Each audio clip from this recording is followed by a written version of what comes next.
ప్రముఖ నటుడు అక్కినేని నాగేశ్వరరావు నటించిన దేవదాసు సినిమా విడుదలైన 20 ఏళ్ల తర్వాత సూపర్ స్టార్ కృష్ణ దేవదాసు చిత్రాన్ని మరోసారి తెరకెక్కించారు. ఈ దేవదాసు 1974 డిసెంబర్ 6న విడుదలైంది. ఈ సినిమా తీయకముందు సూపర్ స్టార్ సన్నిహితులు దేవదాసు పునర్నిర్మాణం రిస్కుతో కూడుకున్న వ్యవహారం వద్దు అని చెప్పారు. ఏఎన్ఆర్ దేవదాసు టాలీవుడ్ క్లాసిక్గా నిలిచిపోయింది. ఇప్పుడు రిస్క్ అవసరమా, ఆలోచించు అని సలహా ఇచ్చారు. గత 20 ఏళ్లలో సాంకేతికంగా సినిమా పరిశ్రమ చాలా అభివృద్ధి చెందింది. ఈ తరం ఆడియన్స్కి దేవదాసును సరికొత్తగా అందించాలని డిసైడ్ అయ్యాను అన్నారట కృష్ణ. ఇక ఎవరు ఏం మాట్లాడలేదు. సినిమా తెరకెక్కింది. విజయ నిర్మల డైరెక్ట్ చేశారు. ఇందులో పార్వతిగా విజయ నిర్మల, చంద్రముఖిగా జయంతి నటించారు. భారీ బడ్జెట్తో ఈ సినిమాని రూపొందించారు. ఈ సినిమా కోసం అప్పట్లో అందుబాటులో ఉన్న టెక్నాలజీ అంతా ఉపయోగించారు. సినిమా కూడా చాలా రిచ్గా ఉంటుంది.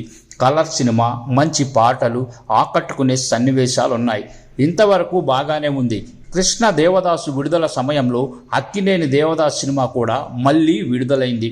కొత్త దేవదాసు థియేటర్ల పక్కన పాత దేవదాసు విడుదల చేయడంతో 2 సినిమాల మధ్య పోలిక మొదలైంది. మంచి పాటలు, సాంకేతిక విలువలు ఉన్నప్పటికీ కృష్ణ దేవదాసు ప్రజలను అంతగా ఆకట్టుకోలేకపోయింది. నిజానికి పాత దేవదాసు పోటీగా విడుదల కాకపోయి ఉంటే Krishna Devadasu cinema super hit అయ్యేదేమో. అప్పట్లో కృష్ణ ప్రయోగానికి కూడా ప్రశంసలు లభించాయి. కొత్త దేవదాసు కొన్ని అంశాలలో ఉన్నతంగా రూపొందింది.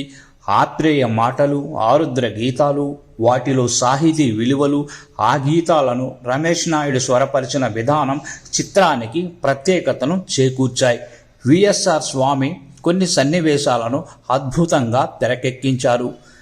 పొరుగింటి దొరగారికి పొగరు ఎక్కువ, మేఘాల మీద సాగాలి, కల చెదిరింది, కథ మారింది, ఇది నిశీది సమయం మొదలైన పాటలు పాత దేవదాసు పాటలతో పోలిస్తే తక్కువేమి కాదు.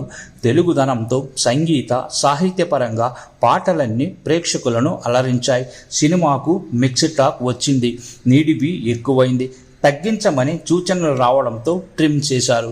ఇక అప్పట్లో అక్కినేని కావాలనే దేవదాసు హక్కులు కొనుక్కొని కొత్త దేవదాసుపై పోటీగా విడుదల చేశారని ఫిలిం సర్కిల్స్లో ఇప్పటికీ చెప్పుకుంటారు. కృష్ణ తన సినిమా షూటింగ్ మొదలు పెట్టగానే తెర వెనుక పాత దేవదాసు విడుదలకు సంబంధించిన వ్యవహారాలు రహస్యంగా జరిగిపోయాయని అంటారు. మొత్తం మీద 2 ఒకేసారి విడుదల కావడంతో పోలిక అనివార్యమై కొత్త దేవదాసు జనాన్ని మెప్పించలేకపోయింది. కృష్ణ నటనను అక్కినేని నటనతో పోల్చలేం. కానీ కృష్ణ తనకు చేతనైన రీతిలో ఆ పాత్రను పోషించారు. ఈ క్రమంలోనే కొత్త దేవదాసుకు డిస్ట్రిబ్యూటర్లుగా వ్యవహరించిన నవయుగ పంపిణీ సంస్థ వారికి అక్కినేని వ్యవహార శైలిపై కోపం వచ్చింది. సారథి స్టూడియోస్ అప్పటికి నవయుగ వారి ఆజమాయిషీలోనే ఉండేది.